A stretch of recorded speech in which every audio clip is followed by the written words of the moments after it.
সম্মানিত সুপ্রিয় দর্শক শ্রোতা দেশ ও প্রবাস থেকে যারা এই মুহূর্তে ভিডিও দেখছেন সবাইকে ধন্যবাদ জানিয়ে শুরু করছি আজকের প্রতিবেদন ভিডিও। এরপরে কেন প্রতিবেদন আসলো বিস্তারিত আলাপ থাকতেছে, আপনারা ভিডিওটা কন্টিনিউ করলে বুঝতে পারবেন। কথা না বাড়িয়ে পরিচয় করাইতেছি।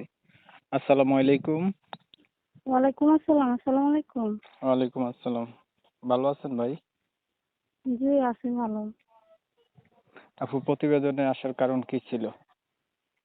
আইসি ভাইয়া যদি একজন মানুষ পাশে দাঁড়িয়ে দায়িত্ব নিতে পারে, ভালো একজন মানুষ পায়, এর কারণে আসছে আর কি।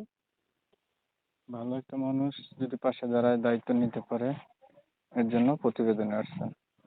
জি। বয়স কত আপনার? বয়স 18। আপনার আগে বিয়ে হয়েছে? জি, না হয় না। কি দায়িত্ব নিতে হবে ভাই? দায়িত্ব বলতে নিতে পারে, কে কারো দায়িত্ব না, বিয়ে শাদী করে আর কি পাশে দাঁড়াতে পারে এরকম ভালো মানুষ যদি পাই, এর কারণে আর কি বিয়ের জন্য আসছেন। পরিবারে আছে জি। কে কে আপনার? আছে, আম্মু আছে, ছোট একটা ভাই আছে। বাবা নাই? মা আব্বু ছোট থাকতে আলাদা হয়ে গেছে আর কি, আলাদা থাকে। কি করেন আপনি? আমি টেইলারি কাজ করি, সেলাই মেশিনের কাজ করি। বিয়ে শাদী হয়নি না? জি, না হয় নাই। প্রতিবেদন আগে আর কখনো করছিলেন? জি না, এর আগে আর করে নাই। হুম। তো ধরেন কোনো একজন মানুষ আপনি পাইলেন, ভালো মানুষ, পাশে দাঁড়াইলো, তার একটু বয়স বেশি হইলো, তখন কি করবেন? এরকম হলে সমস্যা নেই, যদি সে আমার দায়িত্ব নিয়ে পাশে দাঁড়াতে পারে, তাহলে বয়স একটু বেশি হলেও সমস্যা নেই।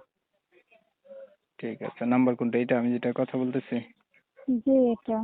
প্রিয় দর্শক শ্রোতা, আপনারা এই আপুর কথা শুনছেন, শুনে যাদের কাছে ভালো লাগছে চাইলে ওনার সাথে যোগাযোগ করবেন। উনি একটা ভালো মনের মতো মানুষ চাইতেছে, ওনার যে দায়িত্ব নেবে বা বিয়ে করবে এমন। আমি ওনার কথাগুলো তুলে ধরছি আপনাদের মাঝে। ভালো লাগলে ভিডিওটা একটু শেয়ার দিয়ে রাখেন, ইমো মেসেঞ্জারে ছড়াই দিয়ে। অনেক সময় নিয়ে ভিডিও দেখছেন, এর জন্য ধন্যবাদ সবাইকে। সবাই ভালো থাকবেন, সুস্থ থাকবেন। আল্লাহ হাফেজ।